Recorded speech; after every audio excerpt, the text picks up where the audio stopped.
சாப்பிட்டு பார்க்கலாம் எந்த அளவுக்கு டேஸ்ட்டாக இருக்குன்னு.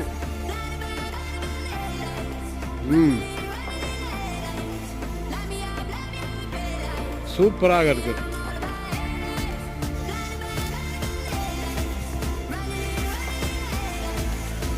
சரியான ஒரு உண்மையான ஒரு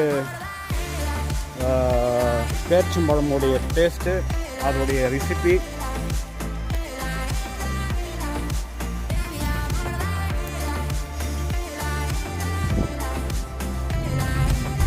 உண்மையாக சொல்ல போனோம்னாக்கா இந்த பேரிச்சம்பழம் பாதி இனிப்பு பாதி காயாக இருந்த பேரிச்சம்பழம் வந்துட்டு ரொம்ப ரொம்ப அருமையாக இருந்து விட்டது. இந்த பழங்கள் வந்துட்டு நாம் ஊரில் நம்மளுடைய இந்தியாவாக இருக்கட்டும் எங்கே தேடினாலும் சரி இந்த மாதிரி ஃப்ரெஷ்ஷான ஒரு பழம் வந்துட்டு நமக்கு கிடைக்கிறது